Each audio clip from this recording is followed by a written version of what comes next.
여기를 어렵죠. 어려워서 짧게만 얘기하는데 어떻게 짧게 얘기할 거냐면 이런 느낌입니다. 예를 들어서 자 여기에 강대상 여기를 축을 X축, Y축을 생각해 보세요. 그러면 여기가 원점입니다. 원점. 그러면 저에 대해서 위치를 설명해 보세요. 위치. 그러면 여러분은 지금 멈춰 계시죠? 그러면 여러분은 멈춰 있는 위치에서 저에 대해서 위치를 말한다라고 하면은 설명할 수 있으시죠? 여러분 지금 멈춰 계시잖아요.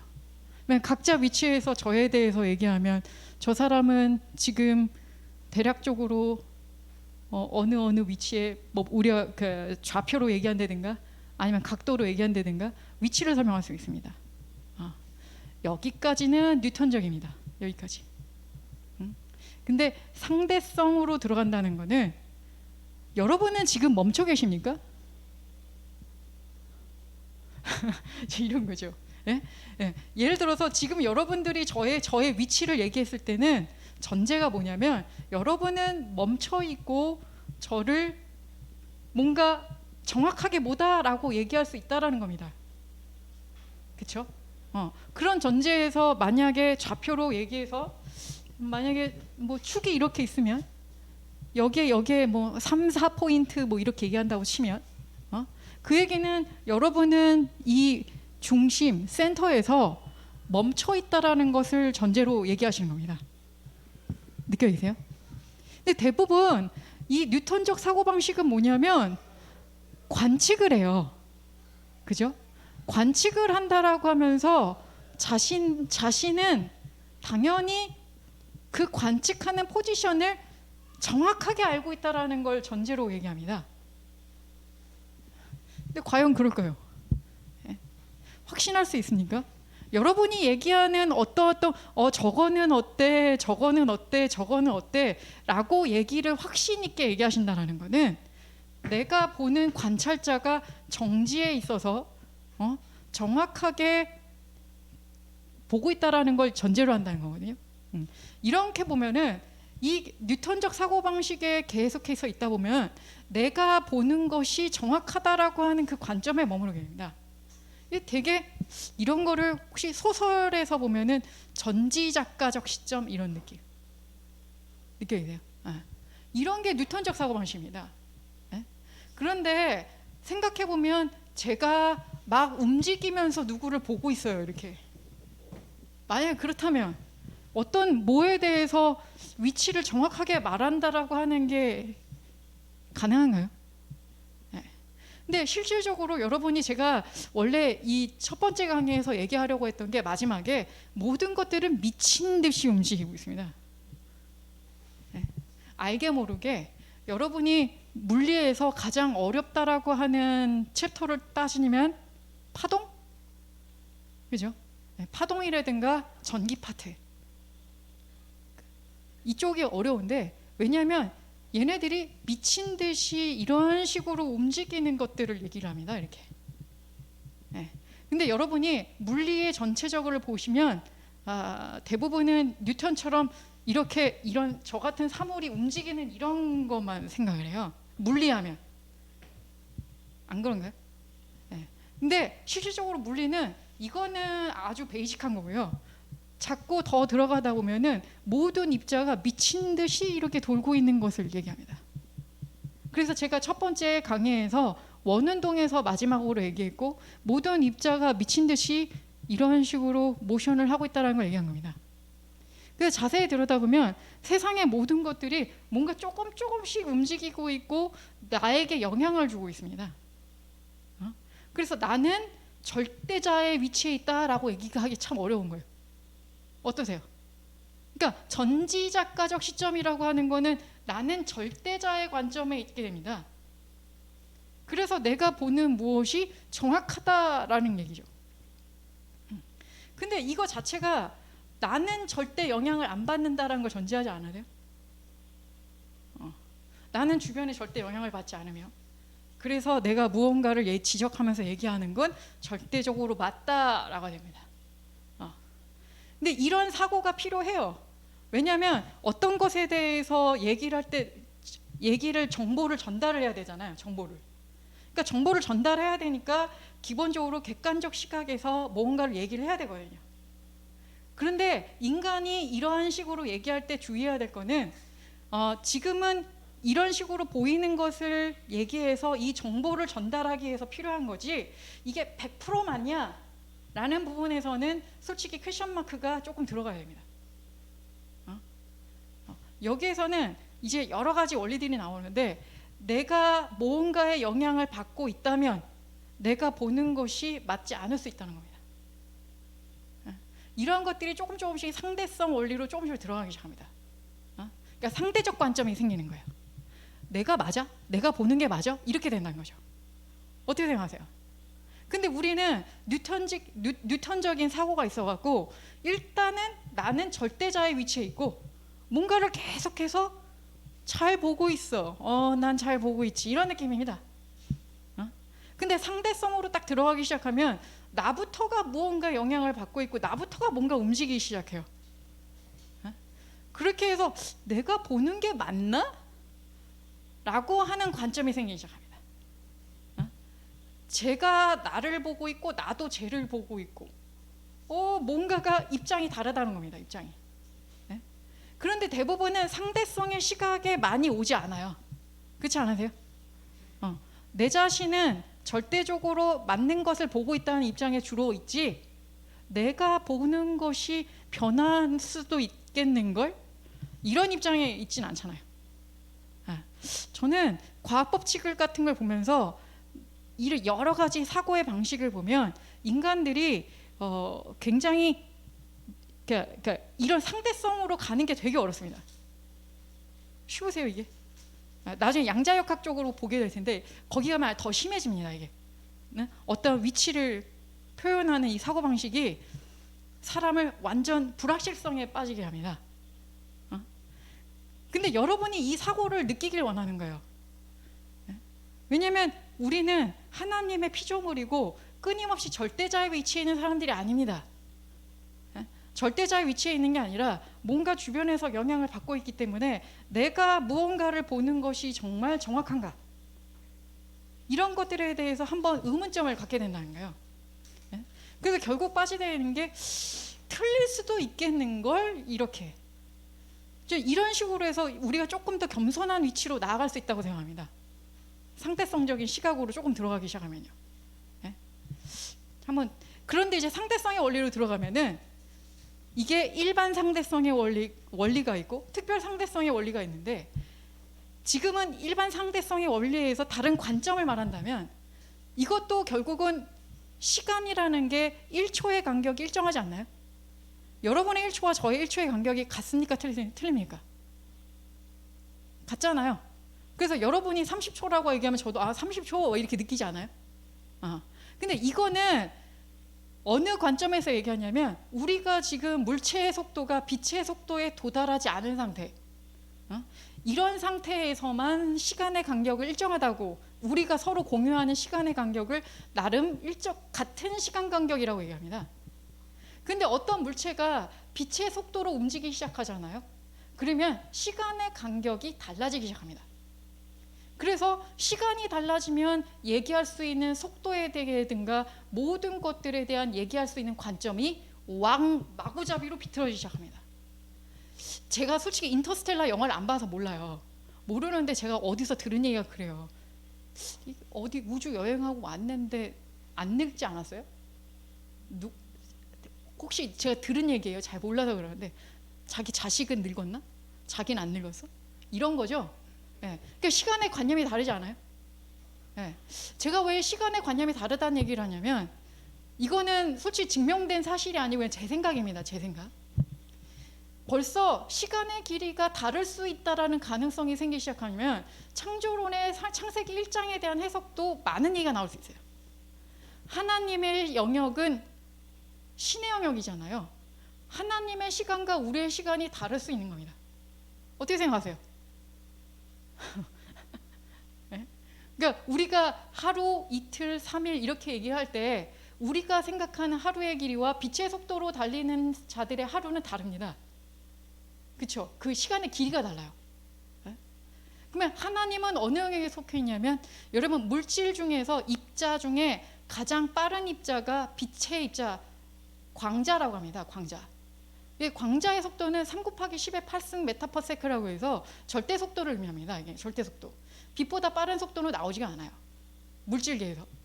그러면 하나님은 이 광자의 주인이십니다. 어떻게 생각하십니까? 그러면 하나님의 시간의 관념은 어떠실 것 같으세요? 우리의 시간관념과 모릅니다. 저는 몰라요. 그런데 여러분의 생각을 막 뒤죽박죽으로 한번 만들어 보는 겁니다. 제가 하고자 하는 거는. 이해하시겠어요? 그러니까 성경을 볼 때도 우리가 하나님에게 하루는 1000년 같고 그런 거 있지 않아요? 그러니까 하나님은, 우리가 조직 신학이라는 거, 신학 이렇게 보시면 예정론도 있고 여러 가지 얘기들이 있잖아요. 하나님에게는 본 순간 이미 미래가 와 있고 이런 얘기들을 하게 됩니다. 그러니까 이런 게 인간의 수준으로는 이해하기 어려워요. 그죠? 그런데 상대성 이론을 쭉 들어가기 시작하면 시간의 관념이 비틀어지기 시작합니다. 그러면 이렇게 뉴턴적으로 생각했던 많은 기준들이 싹 다 무너져요. 그러면서 머리가 한번 아프기 시작합니다. 근데 이런 것들을 통해서 우리가 보는 많은 것들이 하나님 기준에서 굉장히 다를 수 있다라고 하는 게 느껴지기 시작해요. 그러니까 우리가 이렇게 세상을 쥐고 고정되어 있는 틀들 있잖아요. 우리가 주의 뜻을 많이 묻잖아요. 주님의 뜻. 그런데 인간계가 하나님의 뜻을 물을 때는 보이는 것을 기준으로 해서 뜻을 묻고 추론하고 많은 이성의 작용들을 하거든요. 근데 이게 뉴턴만 있으면 그래도 되는데 상대성 이론도 있고 빛의 주인이신 하나님까지 생각을 하잖아요. 그러면 내가 보고 뜻을 묻는 여러 가지들에 대해서 하나님은 어떻게 보시는가, 많은 게 다를 수 있다는 생각을 하게 돼요. 어떻게 생각하십니까? 이건 저의 그냥 생각이에요. 이런 것처럼 상대성 이론만 가더라도 이게 빛의 속도로 가면 시간의 길이가 늘어집니다. 그래, 이건 실제 증명된 거예요, 여러분. 이게 단순한 이론이 아니라 실제 속도를 빠르게 움직이는 어떤 사람들의 시간과 아주 느리게 움직이는 사람들의 시간을 서로가 동시에 관측하면서 이게 증명된 겁니다, 나중에. 그래서 이러한 과학적 사고를 보시면서 실제 우리가 딱딱딱딱딱 이렇게 과학이라고 생각하잖아요. 그런데 아닐 수도 있는 겁니다. 그래서 여러분이 이 상대성 이론이라고 하는 걸 통해서 뭐 이런 관점으로 여러분들이 한번 생각해 보시길 원한 거예요. 여러분은 지금 절대적 사고방식이 정말 강하게 맞다라고 확신할 수 있습니까? 여러분이 보는 것을 강하게 확신할 수 있을까요? 그런데 빛의 주인이신 하나님의 사고로 넘어가면 아닐 수 있다는 거. 한 번 더 들어가 보겠습니다. 자, 이제는 아주 미세 입자로 들어갑니다. 미세 입자. 제가 왜 그러냐면 여러분이 이 모든 피조 세계들이 무엇으로 이루어져 있는가 한번 생각해 보시면 아까 전에 보통 사람들이 보는 관점은 여기가 그냥 뉴클리어스, 핵으로 되어 있고 이게 전자로 둘러싸여 있잖아요. 그리고 보통 얘기하는 게 이게 프로톤이 뭐지? 양성자. 이게 양성자고 이게 중성자라고 합니다. 그러니까 핵이라고 하는 것들은 아주 신기하게 안에 더 들어가면 더 있다는 얘기예요. 근데 대부분은 이 내부도 보지 않아요. 이게 그냥 동글뱅이 빨간색 2개, 녹색 2개 뭐 이런 식으로 보통 중학교 책, 고등학교 책까지 나오나요? 이렇게 돼 있을 거예요. 그런데 여기에서 입자가 더 들어갑니다. 여러분 보시면 이거 하나만 들어도 원자 하나면 얼마나 작아요, 그죠? 근데 원자의 대부분을 차지하는 게 이 뉴클리어스라고 하는 거거든요. 핵이라고 하는 건데 이 핵에서 여러분의 정체성, 아이덴티티를 결정하는 건 이 프로톤 입자입니다. 양성자입니다. 이게. 그래서 양성자가 하나 있으면 수소라고 하고 양성자가 2개 있으면 헬륨이라고 하고 3개 있으면 리튬이라고 하고 이런 식으로 이 프로톤이 이 물질 원자의 아이덴티티를 결정합니다. 그런데 이 프로톤 내부만 보더라도 입자가 좀 보이세요? UUD, UDD를 이걸 쿼크라고 합니다. 이걸 이제부터 이게 미세 입자로 들어가는 거예요. 제가 이 얘기를 왜 하냐면 이게 지금 입자들을 더 쪼개고 여러분은 그 피리오딕 테이블이라고 하죠. 그 주기율표? 그러니까 여러분들이 고등학교까지 본 거는 주기율표 보았잖아요. 모든 원소들이 나열되어 있는 거. 그런데 그 원소들 하나하나 뉴클리어스들을 분석해서요. 뉴클리어스를 구성하고 있는 프로톤에다가 프로톤을 더 분석하고 뉴트론을 더 분석해서 아주 기본적인 입자들을 뽑아낸 게 엘리멘터리 파티클입니다. 이게 기본 입자들. 그러면 얘네들의 조합으로 뉴클리어스가 결정이 돼요. 느껴지시나요? 여기 부분이 이제 쿼크라고 하는데 이쪽 부분 하나를 프로톤 이런 식으로 조합에 의해서 여러 가지 물질들이 나옵니다. 제가 이 얘기 왜 드리냐면 여기가 뉴클리어스들을 보통 많이 결정하고요. 여기 보면 일렉트론 보이시죠? 이거의 반대 물질이 아까 제가 말씀드린 파지트론이라고 하는 거고 이게 대부분 다 일렉트론 같은 성향을 나타냅니다. 그러니까 여러분들의 느낌에는 일렉트론 하나만 있잖아요. 근데 일렉트론 같은 성향을 보이는 애들이 되게 많아요. 이렇게. 이런 것들이 물질 안에서 서로 영향을 주고받으면서 얘네들이 핵폭발 있잖아요. 방사선이라든가 핵폭발이 일어날 때 물질들이 막 바뀌어요. 그러니까 이런 애들이 중간에 많이 개입을 합니다. 근데 문제는 여러분에게 보여드리고 싶었던 거는 얘입니다. 얘가 이제 포톤이라고 써 있는데 이게 광자입니다. 광자. 여러분 광자라고 들어보셨어요? 빛의 입자, 알갱입니다. 일렉트론하고 얘하고 달라요. 일렉트론은요 전자이기도 한데 마이너스를 가지고 있잖아요. 마이너스를 가지고 있는데 얘는 매스를 가지고 있습니다. 매스, 이렇게 질량을 갖고 있어요. 일렉트론은. 그런데 이 광자라고 하는 애는 아주 특이하게 이렇게 전하도 없고 질량도 없습니다. 어떻게 생각해요? 여러분 질량도 없고요. 전하도 없습니다. 이런 거 한번 생각해 보셨어요? 질량이 없는 물질? 이거에 의해서 이제 양자역학에 대한 부분이 이제 얘기가 나오기 시작합니다. 이게 무슨 소리냐면 여러분이 전하고 어떤 플러스 입자하고 플러스 입자가 있으면 만나면 어떻게 되는 줄 아세요? 서로 밀어냅니다. 충돌이 안 되죠. 그냥 밀어낸다고요. 플러스하고 마이너스 있으면 서로 꽝하고 부딪혀요. 질량하고 질량이 있으면 어떻게 돼요? 꽝하고 부딪혀요. 근데 여기에 모든 것들에 관여할 수 있는 입자가 있는데 얘입니다. 왜요? 질량도 없고 전하도 없습니다. 아주 독특한 입자라고요. 그래서 이 포톤이라고 하는 입자가 빛의 입자입니다. 빛의 입자. 이 빛의 입자가요 모든 것들에 관여하면서 모든 것들의 변화를 일으킬 수 있는 엄청난 파워를 갖게 됩니다. 그래서 여러분이 이건 또 제 생각입니다. 어디 증명된 게 아니라 그러니까 하나님이 보통 빛으로 많이 표현되지 않으세요? 빛이 이렇게 태양으로부터 빛이 하나님은 아니죠, 당연히. 어떻게 하나님이 물질로 표현될 수가 있겠습니까? 근데 이제 비유로 많이 얘기하잖아요, 비유로. 근데 이 빛의 특징이요, 굉장히 무섭게 모든 것들을 파고들 수 있는 힘이 있습니다. 전하하고 상관이 없고요, 물질에도 상관이 없고요, 아주 깊숙이 침투 들어갑니다. 아주 독특한 특징을 갖습니다. 그러면서 이제 이 입자들이 어떻게 다르게 이제 변화되어 가는가, 주요 에너지원은 이 빛의 입자 포톤이라는 건데, 보시면 여러분이 아까 전에 봤던 이 원자가 이게 고등학교 수준의 보어 모델?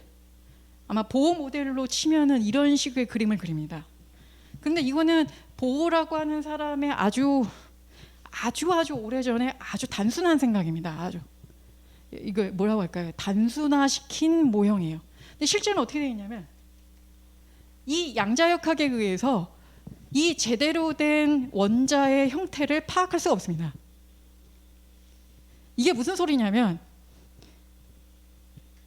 앞에서 보시면 여기 뉴클리어스가 있고 전자 두 개가 있으면 여기 보면 전자가 이렇게 있는 것처럼 보이시죠? 저 위치에. 네. 근데 아주 신기한 건 여기 보시면 전자도 질량을 가지고 있는데 엄청나게 작고요. 포톤도 당연히 엄청나고요. 얘네들이요. 이 일렉트론의 위치를 확인하려면 어떻게 해야 돼? 여러분 이 위치를 확인하려면 여러분 뭐 하십니까? 봐야 되잖아요. 네? 우리가 눈으로 무언가를 볼 수 있다라고 하는 거는 빛의 도움을 받아서 보게 됩니다. 그죠? 네. 만약 캄캄한 어둠이에요. 그러면 우리는 그 물체를 식별할 수 없어요. 그런데 빛이 들어오기 시작하면 빛이 먼저 그 물체를 때립니다. 그죠? 그 물체를 때려서 지금 제 눈앞에 지금 하늘색이 보이거든요. 이 얘기는 이게 캄캄해요. 빛이 아무것도 없어요. 아무것도 안 보이나. 근데 제가 하늘색을 보고 있다라는 거는 빛의 입자가 저 꽝 하고 부딪혀서요. 하늘색을 제 눈에 반사시키는 겁니다. 그래서 반사된 것을 보는 거예요. 반사된 것을. 그래서 빛의 도움이 아니면 우리는 저 색깔을 식별할 수가 없어요. 그래서 우리가 어떤 포지션, 위치를 확인한다라고 하는 거는 내 마음대로 볼 수 있는 게 아니라 반드시 빛의 도움을 받아야 우리가 볼 수 있게 됩니다. 빛이 꽝 하고 때려줘서 우리에게 꽝 하고 알려줘야 됩니다. 이게 느껴지시나요? 근데 지금 지금 제 앞에 사람이 있는데 빛은 질량도 없어요. 아까 전에 광자를 보시면 아무리 때려도 어때요? 얘 밀려나가겠어요? 안 밀려나가요. 네? 그러니까 빛이 아무리 때리고 빛이 저한테 아무리 반사해도 얘는 밀려나가지 않으니까 볼 수 있는 거예요. 쟤 저기 있구나 이렇게. 포지션이 보이시죠? 근데 문제는 이럽니다. 이 일렉트론은요 광자만큼 작아요. 아니, 광자보다 약간 크긴 한데 비둥비둥합니다. 비둥비둥. 그러면 우리가 이 일렉트론의 위치를 확인하고 싶으면 당연히 전자 현미경을 가지고 이렇게 뚫어지게 쳐다봐야 됩니다. 뚫어지게. 그 전자 현미경을 가지고 뭘 쏘기 시작하냐면 빛을 쏴버려요. 그렇죠? 위치 확인하고 싶잖아요. 위치. 그럼 보려고 하니까 광자의 입자가 여기를 꽝 때려줘야 되거든요. 그럼 어떻게 될까요? 얘도 도망가요. 충돌 상황이 되잖아요. 충돌 상황. 얘가 저만 하면은 빛이 아무리 저를 때려도 저는 버티고 있으면 된단 말이에요. 그죠? 위치가 변동되지 않아요. 근데 문제는 이 위치를 알고 싶어서 포톤이라는 입자가 여기를 꽝 때리는 순간 여러분 당구 치신 분들 아시나요? 네, 당구 치면 충돌 상황이 되면 여기에 물체가 있고 여기를 치면 꽝 하고 이렇게 같이 이렇게 각도를 달리하면서 얘가 이렇게 각도를 왔더라도 부딪히는 순간 하면서 각도가 틀어집니다. 둘 다. 당구 치실 때랑 똑같이. 그러니까 이렇게 만약 각도를 이렇게 해서 오면은 부딪히고 얘도 어딘가 나가고 얘도 뭐 이런 식으로 나가고 충격을 준 애도 위치가 어디 있는지 모르겠고 충격을 받는 쪽도 위치를 어디인지 모르겠습니다. 이해하세요? 그래서 양자역학 개념으로 들어가기 시작하면 이게 어떤 개념이냐면 이렇게 저 위치를 알려고 하는 순간 내가 알려고 한 것 자체가 영향을 줘버려서 이 위치를 제대로 파악할 수 없게 됩니다. 왜냐하면 충돌이 돼버려서 어디 흩어지고 없잖아요. 느껴지시나요? 이 얘기는 아까 전에 똑같이 이거는 아까 전에 뉴턴식으로 가면은 나는 객관적으로 멀쩡하고 절대적인 위치에 있어서 보는 거. 상대성으로 들어가면은 나도 막 움직이고 있고 이게 도대체 이게 내가 제대로 보고 있는 거야? 이렇게 가거든요. 그리고 여기까지만 가도 내가 얘한테 영향을 주진 않잖아요. 어떻게 생각하세요? 근데 양자역학 쪽으로 들어가기 시작하는 순간 내가 보려고 하는 것 자체가 영향을 줘버립니다. 내가 보려고 하는 것 자체가 이 상대에게 영향을 줘서 이 위치를 변화시키게 됩니다. 그래서 제가 가끔 가다가 이게 영적으로 이런 거 있잖아요. 우리가 어떤 사람들을 정죄할 때 자세히 들여다보면 가끔 이런 생각을 합니다. 나 때문에 제가 저렇게 된 거라니까. 우리가 보통 그냥 객관적인 입장에서 쟤는 왜 저래? 이런 거 있지 않아요? 쟤는 도대체 뭘 먹고 저래? 뭐 이런 거 안 하세요? 네? 네. 그런데 양자역학적인 생각을 하면 내가 저렇게 나타나는데 영향을 줬나? 이렇게 되기 시작합니다. 그러니까 뉴턴적 사고로 가면은 딱 이 절대자 위치에서 쟤는 왜 저래? 딱 이렇게 가는 겁니다. 위 머리부터 발끝까지 쫙 스캔이 되는 겁니다. 뉴턴식 사고로 가면은. 근데 상대성으로 가기 시작하면 내가 보는 게 맞나? 나도 좀 뭔가 포지션이 계속 바뀌고 있는데 이런 느낌이라면 양자역학 쪽으로 가면 내가 얘한테 영향 줘서 제가 저러는가? 이렇게 갑니다. 어떠세요? 시각이 막 달라지지 않으세요? 네? 그래서 양자역학은 불확실성의 원리라고 해서 이런 식으로 지금 점들이 있는 게 안에 뉴클리어스가 있으면 전자들이 분포할 수 있는 지점들을 확률적으로 점들을 찍은 겁니다. 여기 있다가 아니라 확률적으로 존재할 수 있는 부분들 있잖아요. 네. 그러니까 전자들이 있을 만한 것들을 다 점으로 찍은 거예요. 네. 그래서 이런 식으로 불확실성하게 위치를 알 수밖에 없다라는 게 이제 이 뭐랄까요? 우리가 보통 원자의 그 모형을 파악할 때 SPDF 오비탈 혹시 들어보셨나요? 이과들은 알 텐데 그런 게 결국은 이 불확실성 원리에 의해서 얘네들의 확률적 분포 위치들을 정하게 됩니다. 이런 것들. 왜냐하면 계속해서 변화를 주니까 내가 보는 순간 변화를 주니까 그러면 적어도 우리가 알 수 있는 거는 그래 내가 변화를 줬는데 그럼 얘는 이 정도 범위에서 존재하겠네. 보이세요? 얘가 존재할 수 있는 구간의 어떤 영역만을 알 수 있겠네. 확률적 영역 구간. 그런데 여기서는 정확하게 딱 뭐다 절대 얘기 못하는 겁니다. 이런 식으로 가는 게 이제 양자역학의 세계예요. 여기서 보시면 여기가 일렉트론이 있으면 광자가 날라옵니다. 그러면 이런 식으로 해서 얘는 일렉트론은 이쪽으로 튕겨가고 이쪽으로 튕겨가고 위치가 바뀌어 버린다고요. 느낌 아시겠나요? 이런 게 지금 사고인데, 자 그러면 양자역학으로 보시면 어떠세요? 뭔가 안에서도 뭔가 끊임없이 힘이 개입되면서 움직이는 게 안 느껴지시나요? 그럼 보시면 이게 제가 어떤 책을 읽은 어떤 물리학자의 생각이기도 한데 어쨌든 양자역학으로 보면요, 여러분이 멀쩡해 보이는 이러한 물질 안에서도요 엄청나게 미세하게 많은 움직임이 있다는 게 느껴집니다. 그죠? 그래서 아주 내밀한 곳에 어떤 힘이 느껴지고 에너지가 느껴지고 주권적 섭리를 느끼게 하는 신의 내재성을 느낄 수는 있습니다. 좀 이해되시나요? 그래서 이게 어떤 물리학자가 했다는 얘기예요. 이런 식으로 보면 힘을 가하는 쪽이 대상에 영향을 줘버리니까 이런 식으로 신에 대한 관념을 생각하면 꼭 신도 피조물의 영향을 받는 존재처럼 느낄 수도 있습니다. 저는 정말 그렇게 생각하지 않는데 어떤 물리학자는 어떻게 보냐면 피조계와 신이 서로 대화하듯이 느껴야 돼요? 되게 좋은 말 같죠? 서로 영향을 주고받는다는 거예요. 그러면 되게 인간적으로 느껴지지 않으세요? 이건 되게 무서운 생각이라고 생각합니다. 그건 어떤 물리학자의 생각이고 이 양자역학적인 어떤 아이디어를 가지고 신에 대한 생각을 말했던 그 사람의 위험한 생각이고, 신을 믿지 않은. 왜냐하면 그렇게 되면 신의 전능성이 훼손됩니다. 전능성. 신은 신이지 피조물에게 영향을 받는 게 아니라 피조물을 인도해서 끌고 가는 힘이 신인 거죠. 에너지가 근원이니까.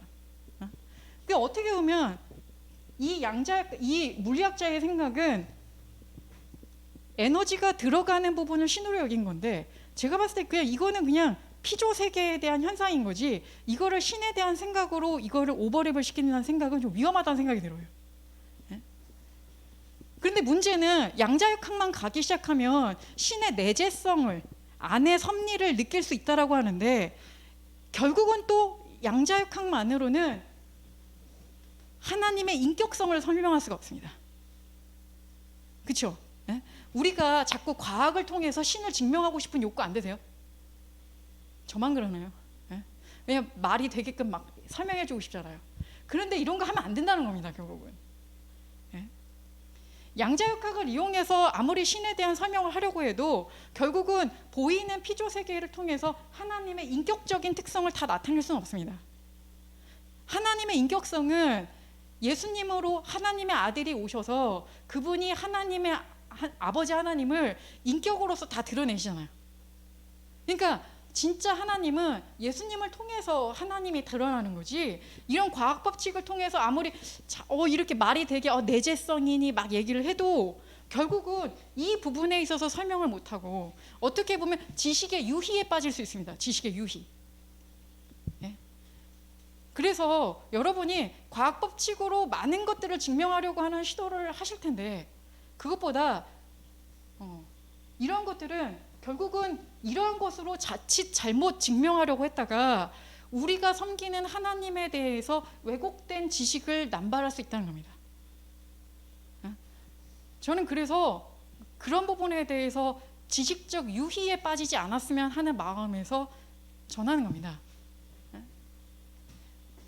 그래서 마지막으로 이 양자역학에서 바라보는 게, 이게 저의 생각인데, 신은 신이고 육은 육입니다. 그러니까 신은 신이고 인간은 인간이죠. 그래서 우리가 신과 인간은 차원이 다른 존재고, 차원이 다름을 첫 번째는 인정해야 됩니다. 근데 하나님께서 우리를 불쌍히 여기시고 사랑하셔서 인간의 몸으로 친히 인간계에 들어오신 거지. 어쨌든 하나님은 하나님이시고 인간은 인간이다라고 하는 기본적 그 차이를 배제시키면 거기는 곤란하다고 생각합니다. 그래서 이런 부분 한번 느껴보시고, 그래서 한번 이게 이제 조직신학에서 하나님에 대한 설명을 할 때 기본적으로 이런 것들 얘기합니다. 자, 가장 중요한 게, 여러분이 이제 전반적으로 우주를 느끼셨어요. 우주와 미세 물자까지 다 느끼셨습니다. 그러면 여러분이 보시는 게 모든 게 끊임없이 힘의 섭리로 움직이고 있지 않아요? 그러면 이 힘은 아까 전에 뉴턴으로 돌아가서, 힘이라는 것은 물체가 있으면 물체 바깥에서 가해지는 겁니다. 그죠? 그러면 이 얘기는 물체가 끊임없는 에너지가 돌고 있다라고 하는 거는 물체 바깥의 어떤 존재에 의해서 힘이 주어져야 된다는 겁니다. 그래서 이것만 보더라도 저는 이걸로 증명하려고 하는 게 아니에요. 추론하려고 하는 게 아니라 제 생각입니다. 저는 그래서 만물의 근원이라고 생각합니다. 뉴턴만 보더라도. 뉴턴의 입장만 고수하더라도 모든 우주 만물이 움직이고 있다라고 하는 거는 너무나 당연한 사실이고, 그러면 그 우주의 이 움직이게 하는 힘의 근원은 우주 피조물의 바깥에서 힘이 가해져야 되기 때문에 이거는 신의 존재, 자존적이시며 스스로 존재하시는 분이 있을 수밖에 없다라는 것을 추론되어진다라고 저는 생각해요. 이게 저의 생각입니다. 저의 생각. 그래서 하나님은 이 모든 법칙을 통해서 보여주는 게 만물의 근원이시라는 게 저는 더 적나라하게 설명이 된다고 생각하는 입장이 있고요. 그래서 그리고 또 앞에서 많은 법칙들, 뉴턴의 법칙을 통해서 그 다음에 양자역학까지 해서 힘을 느껴보세요. 힘의 섭리, 힘의 주인이신 하나님을 느껴보시면 이 피조물 바깥에서 모든 것들을 움직이시는 초월적 존재이시기도 하시고 이 미세한 물질 안에서까지도 섬세하게 섭리하시는 하나님이 느껴지십니다. 자존적이시고 그런데 문제는 이 자의식적이고 인격적인 존재는 반드시 성경과 말씀을 통해서만 가능한 겁니다. 이거는 믿음의 영역입니다. 믿음의 영역. 그래서 여기까지는 그렇다 치지만 이 부분은 어떻게 할 것이냐. 그래서 성경을 가지고 우리가 당연히 믿음으로 받아들여야 된다는 겁니다. 성경만이 하나님을 우리에게 완전히는 아니죠. 당연히 피조물이 알아들을 수 있는 만큼 하나님이 자신을 피조물에게 스스로를 드러내십니다. 인격적으로 자신을 계시하셨기 때문에 거기다가 예수님이 이 땅에 오셔서 나를 본 자는 하나님 아버지를 보았다라고 합니다. 예수님을 만난 자는 하나님을 만났다라고 하거든요. 요한복음에. 그런 것처럼 예수님을 통해서 하나님을 알아가야 되는 거지, 그게 완전한 하나님을 아는 길에 이릅니다. 그래서 제가 여태까지 수많은 얘기를 했지만 결국은 우리가 하나님을 아는 길은 법칙을 통해서도 아니고 하나님께서 자기 자신을 온전히 드러내 주신, 인간을 긍휼히 여기셔서 드러내 주신 성경을 통해서만 이 온전한 모든 섭리가 다 들어온다는 겁니다. 그래서 다른 데서 하나님을 찾으시려고 하면 안 된다는 겁니다. 하나님이 우리에게 말씀을 통해서 계시하셨고 거기에서 온전한 하나님을 느낄 수 있게 하셨기 때문에 우리가 성령의 도움으로, 믿음으로, 마음으로 그분을, 이 모든 신의 속성을 다 느껴야 된다는 겁니다. 성경을 통해서. 그래서 여러분이 앞에서 법칙들을 보시고 수많은 것들 보시면서 불신자나 많은 사람들이 수많은 육신의 것들을 이용해서 우리 자신도, 기독교인들도 많은 것들 이렇게 막 얘기를 하고 싶어 합니다. 억울하니까. 내가 믿는 거 맞는데. 억울하니까. 그런데 그렇게 해봤자 불완전한 하나님을 설명합니다. 그러니까 우리는 믿음으로 받고 믿음으로 아는 이 온전한 하나님을 우리가 먼저 알고 그 온전한 성경의 길을, 말씀을 제시를 해야 되는 거지, 전 그 외에 다른 길로 빠진다라고 하는 거는 위험할 수 있다라고 생각합니다. 그래서 그런 관점에서 마지막까지 이걸 얘기 드리고 싶었던 거였어요.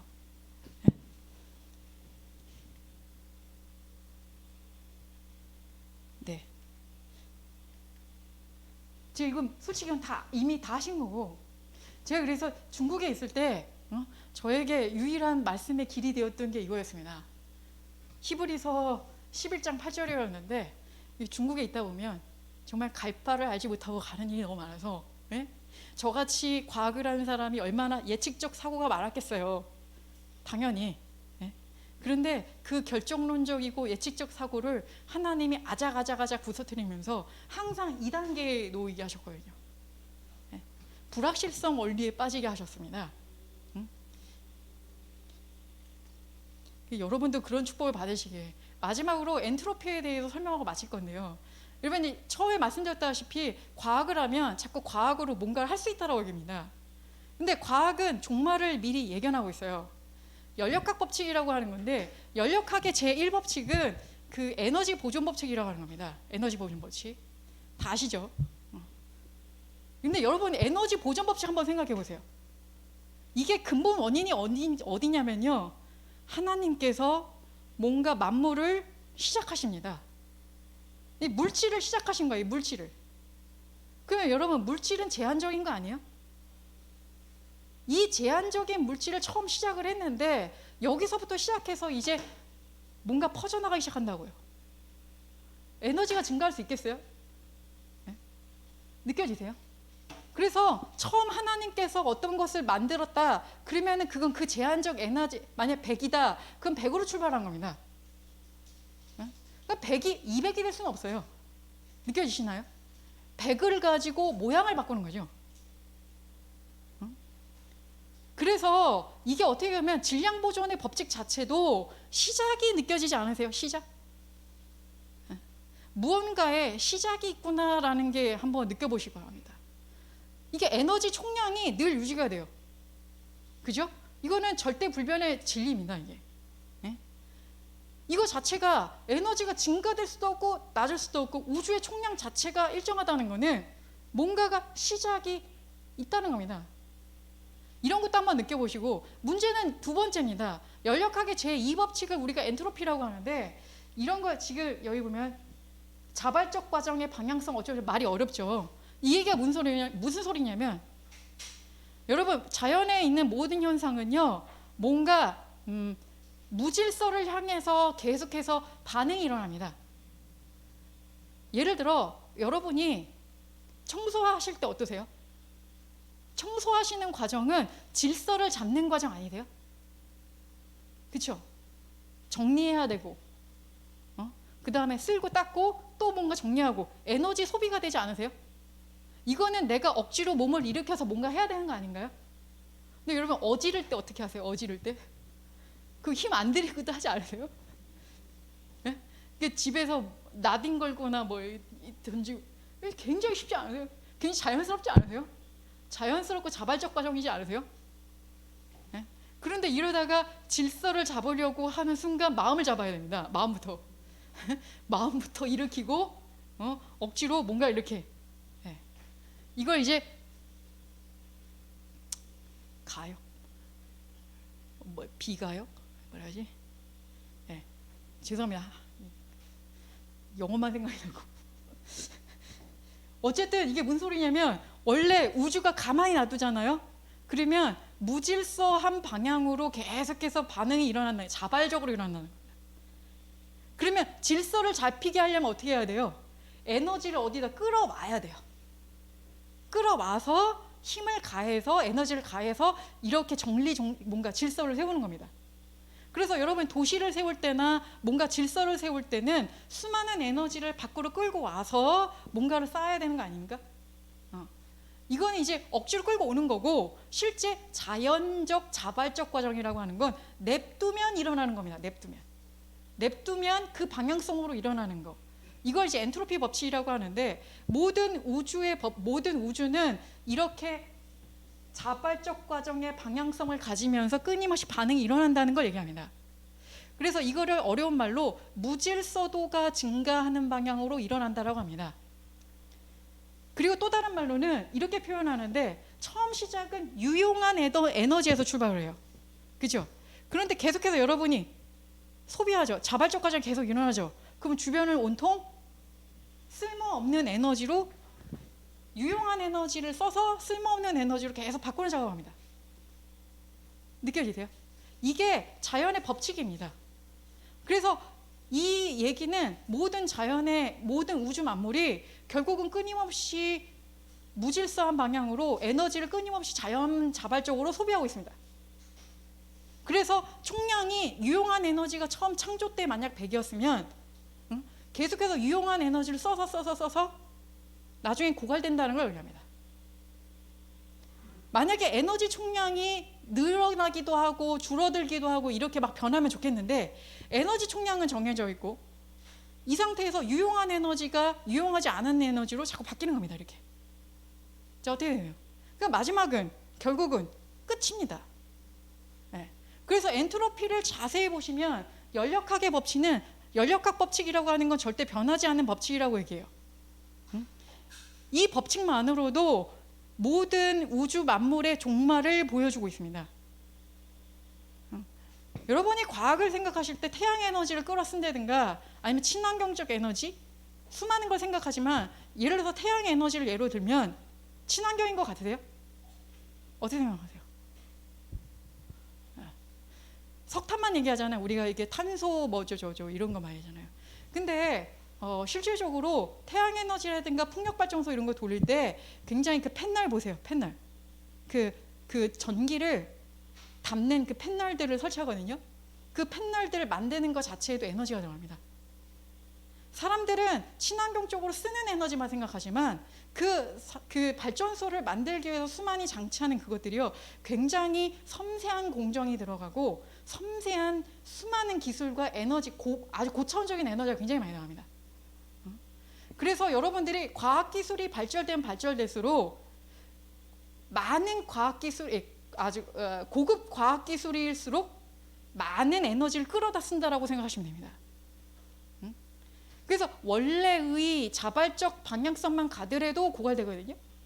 근데 인간이 조금 더 편하고자 높은 기술을 원하는 순간 그 다음부터 이 기술만큼 많은 에너지를 끌어다 쓰게 됩니다. 근데 사람들이 어떻게 하기를 선택을 하냐면 AI라든가 뭔가 이런 식으로 만능인 것들 있잖아요. 네. 만능을 만들면 내 요 바운더리에서 삶이 편해집니다. 네. 이렇게 내가 관찰하고자 하는 대상을 이렇게 제한을 시켜버리면 이게 대단해 보이기 시작해요. 그렇지 않으세요? AI라든가 이런 모든 게. 근데 여러분이 AI가 하나 슈퍼컴퓨터라든가 이런 거 하나가 나올 때 엄청난 에너지가 들어갑니다. 엄청난 기술과 엄청난 에너지가. 그래서 결국은 바깥에서 이걸 끌어다 써서 이 모든 걸 하게 됩니다. 그래서 에너지의 고갈을 가속화시킵니다. 실질적으로. 그래서 점점 인류 그 기후변화 속도라든가 수많은 그 에너지 고갈 속도는 인간의 탐욕으로 인해서 더 편하고자 하고 더 하이테크적인 것들을 계속 갈구할 때 그 유용한 에너지의 고갈 속도는 굉장히 빨라지기 시작합니다. 그래서 예전에 기후변화 예측했을 때보다 지금이 더 시간이 단축되고 있잖아요. 이런 것들. 이런 것들이 그냥 물리학 법칙만 보더라도 과학은 신기루가 아니라 진실을 보여주고 있는 겁니다. 과학은 현재 하나님이 주신 이 하나님이 창조하신 만물의 진실을 보여줘요. 진실. 하나님은 제한적인 만물을 창조하셨고 이 제한적인 만물이 어떻게 될 것인가에 대한 종국적인 결론도 보여주고 있습니다. 그래서 요한계시록이 더 정확하게 보여주잖아요. 그래서 저는 종말에 대한 얘기를 마지막으로 하면서 여러분들이 제가 야고보서에 대한 어떤 책을 읽었는데 거기에 이러한 얘기가 있었거든요. 종말론적 신앙이 없으면 종말론적 믿음이 없으면 그 믿음은 가짜 믿음이다라는 말을 하거든요. 그러니까 우리의 소망이 하늘에 있어야 되는 거고 우리의 소망이 땅에 희망을 두고서 이 땅을 한다라고 하는 거는 우리가 굉장히 육의 사람이 되기 시작합니다. 근데 이 모든 종말을 알려주었지만 우리에게는 하나님이 다시 오시잖아요. 예수님이. 그래서 기독교는 정말 이 멸망의 끝에 소망이 보이는 종교입니다. 어떻게 느껴지세요? 진짜 예수님을 믿는 우리들이야말로 이 모든 종말의 끝에 모든 것을 다시 새창조할 수 있는 이 모든 만물의 주인을 우리가 섬기잖아요. 느껴보세요. 이것만 보시면 여러분 되게 불행해지십니다. 이것만 보면 뭔가 되게 비극적인 것 같고. 그런데 이 모든 법칙을 모든 걸 다시 재창조할 수 있는 분이 하나님이십니다. 그래서 우리에게는 정말 소망이 있는 사람들인 거고 기대되지 않으세요? 이게 재림 때 우리가 만나게 될 그 새 하늘과 새 땅이 정말 기대되지 않으세요? 그래서 남았나? 여기까지 마치도록 하겠습니다. 감사합니다.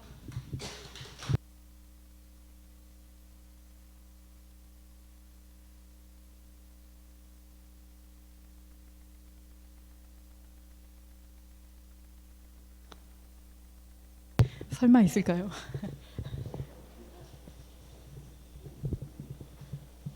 질문.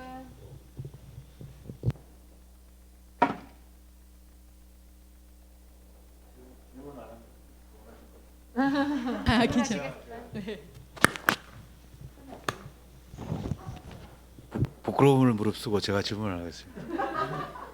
저는 뉴턴식 사고방식을 가지고 있는 386 세대고요. 네. 오늘 사실 제가 양자 이론에 대해서 되게 관심이 많았어요. 네. 그래서 양자 이론에 대해서 좀 최근에 좀 봤었는데 이걸 이런 식으로 풀어 나간다는 게 참 저는 좀 어떻게 생각하면 되게 좀 쇼킹했었다. 오늘 참 좋았었다. 그런 생각이 좀 들고요. 저는 오늘 두 가지 질문을 좀 하고 싶어요. 첫 번째는 방사선 연대 측정법에 대해서 거기에 대해서는 어떻게 생각하시는지. 이게 뭐 무슨 뭔가 발견이 되면 꼭 그 얘기를 하잖아요. 방사선 연대 측정법에 의해서 이게 2만 년이 됐든 3만 년이 됐든 5만 년이 됐든 뭐 이런 얘기를 많이 하잖아요. 거기에 대해서 강사님이라고 얘기하잖아요. 네, 네, 네. 예, 네. 어떻게 네. 생각하시는지 첫 번째. 본인 강사는 이렇게 생각합니다. 저도 몰라요. 그러니까 왜냐하면 과학을 가지고 무엇을 설명하려고 든다는 것 자체를 저는 약간 경계합니다. 그런데 어쨌든 과학에서 방사선 연대 측정법에 의해서 분명히 정확한 연대가 나오잖아요. 그렇다고 해서 우리가 성경에서 모든 연대 측정하는 그 부분 있잖아요. 저는 성경대로 믿어요. 근데 그게 그러면 어떻게 조화가 될 것이냐? 저의 개인적 생각은, 그래서 상대성 원리가 중요하다고 생각합니다. 시간의 상대성인가, 하나님의 시간의 길이와 우리의 시간의 길이와 이런 것들이 그렇게 방사선 연대 측정법에 딱딱딱딱 하는 시간의 길이와 같을 것인가, 하나님의 시간의 길이는 어떨 것인가. 저는 어쨌든 우리는 말씀대로 믿어야 되는 사람이고, 그거에 대해서 변론하고 싶지도 않아요. 저 개인적으로는. 그러니까 과학을 들어서 변론을 하는 게 아니라 하나님은 그런 분이십니다. 모든 걸 가능하게 하시는 분.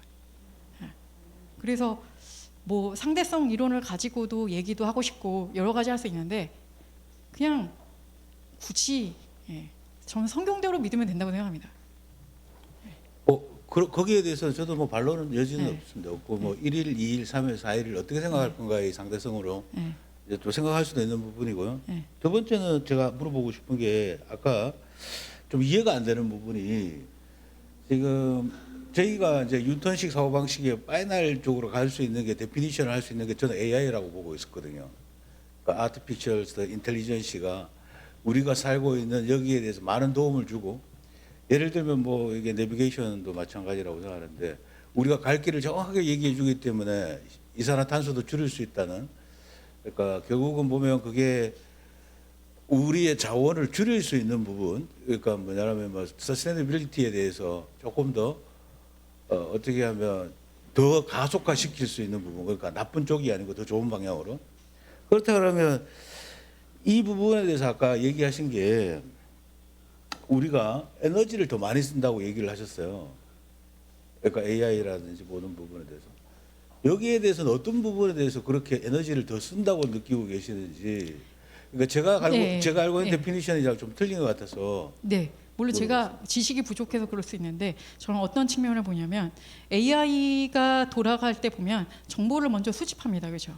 수많은 데이터를 먼저 수집해서 그 데이터에 기초해서 AI가 엄청난 속도로 판단을 내리죠, 그렇죠? 그러면 정보를 수집하는 과정에서 그 인간이 방향성을 전혀 제시하지 않는다, 저는 그렇게 생각하지 않아요. 최근 들어서 그 AI가 그 반응하는 것들에 대해서 테스트를 한 경우도 있잖아요. 인간이 어떻게 AI를 상대하느냐에 따라서 AI는 또 그거에 따라 학습하게 돼 있고, 인간의 욕망은 AI를 통해서 수많은 편리함을 추구하게 돼 있기 때문에 기본적으로 인간 쪽에서 욕망을 가진 데이터들이 먼저 많은 제공을 하게 됩니다. 그래서 내가 원하는 편한 쪽으로 이것들을 끌고 갈 수 있는 힘이 없지 않아요. 그리고 중요한 거는 이미 물리 법칙이라고 하는 거는 엔트로피 법칙이라는 거는 결정되어 있는 거예요. AI가 엔트로피 법칙을 바꿀 수 있다라고 저는 생각하지 않습니다. 그건 불가능한 거예요. 이건 자연의 법칙이니까. 그렇다면 AI를 어떻게 쓰느냐? 저는 AI가 나쁘다 좋다 얘기하는 게 아니에요. 모든 인간의 모든 하나님이 주신 것들을, 자, 하나님이 주셨으니까 주어진 어떤 뭘까요? 우리가 자신의 탐욕과 지금 주어진 것들을 정말 믿음으로 잘 사용하면 결국은 가야 될 방향을 가야 됩니다. 결국은 종말을 향해서 가게 돼 있고. 근데 그 다음부터 자신이 욕망과 죄악으로 AI를 사용하지 않는다라고 누가 단정할 수 있을까요? 좀 그거 쉽지 않다고 생각합니다. 인간이. 모든 기업이라든가 AI를 사용하려고 하는 거는 조금 더 업무 처리 속도를 빨리 하고자 하는 거고, 그리고 조금 더 빠른 판단을 위해서 많이 사용하는 건데 빠른 판단과 빠른 업무 효율 이런 식으로 속도도 또 가속하게 되어 있습니다. 기본적으로 속도의 가속화를 뭔가 빠르게 처리하고자 하는 속도의 개념이 들어요. 네. 그러면 속도의 개념을 빠르게 처리하려고 한다. 그럼 벌써부터 이 속도를 빠르게 하기 위한 에너지의 수많은 것들이 개념이 들어오기 시작합니다. 네. 그러면 거기에서 또 에너지의 가속화에 이렇게 또 똑같은 논리가 귀결되는 거죠. 제 생각입니다. 예, 뭐 감사하고 제가 교회에서 안내하고 있고 네. 장원식인데요. 네. 아침 일찍 와서 인사 못 드려서 죄송합니다. 아닙니다. 마지막에 유머로 끝내셔야 되는. 네. 또 감사합니다. 우리 질문할 거 없으세요? 그러면 우리 목사님 나와서 네. 마지막인데.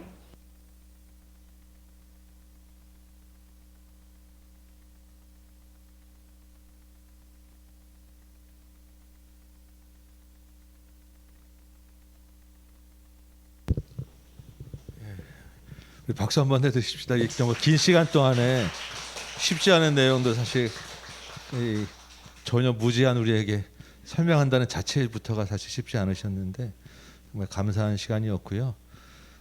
저도 질문을 뭔가 하고 싶었는데 할 수가 없어가지고 질문을 못했어요.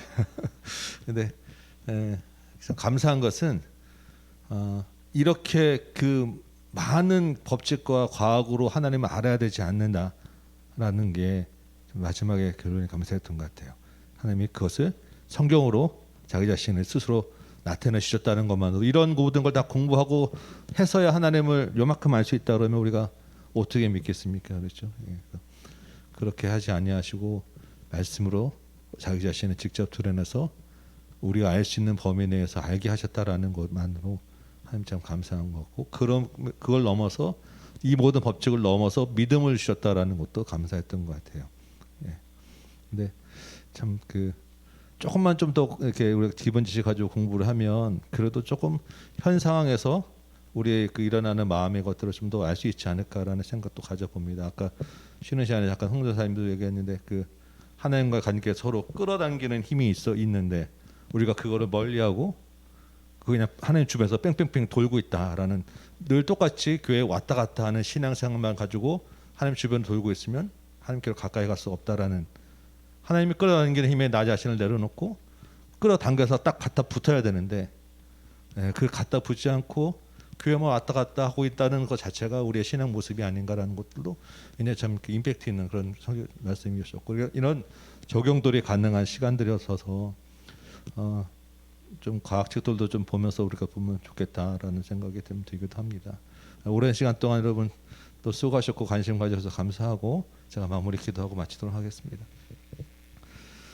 아버지 하나님 참으로 천지 만물에 초월하시고 그럼에도 불구하고 우리 가운데 내재하시는 크신 하나님을 알게 하시니 감사합니다. 하나님께서 또한 말씀으로 우리에게 자신을 나타내 주셔서 또한 감사하고 그 하나님을 믿음으로 볼 수 있는 눈을 허락하셔서 감사합니다. 우리의 많은 이 땅의 학문과 이성과 과학들이 하나님이 없다 하고 하나님을 공격하는 이 많은 이 시대 가운데 하나님 우리가 믿음의 눈으로 이런 것들을 볼 수 있게 하시고 믿음을 지킬 수 있게 하시고 하나님과 함께 살아갈 수 있도록 도와주옵소서. 그럼에도 불구하고 또한 우리가 많은 이런 과학으로 우리 이성이 하나님을 또 따라갈 수 있도록 좀 도와주옵시고 흔들리는 세상 풍조 가운데서도 더욱더 말씀 가운데 우리가 집중할 수 있도록 도와주옵소서. 우리 많은 청년들과 학생들과 우리 다음 세대들 이 자리에 함께하였사온데 주 이 아이들에게 우리 다음 세대들에게 은혜를 더하셔서 이 첨단 과학의 시대 가운데서도 그 크신 하나님 모든 과학보다 더 크신 하나님 우리에게 있는 모든 입시와 대학과 진로보다 더 크신 하나님을 바라볼 수 있는 믿음을 허락하여 주옵소서. 돌아가는 발걸음도 주께서 지키시고 인도하시고 우리 또한 내일 드려지는 예배 가운데서도 하나님께 더욱더 가까이 달라붙는 믿음들을 허락하여 주옵소서. 예수님의 이름으로 기도합나이다. 아멘. 네.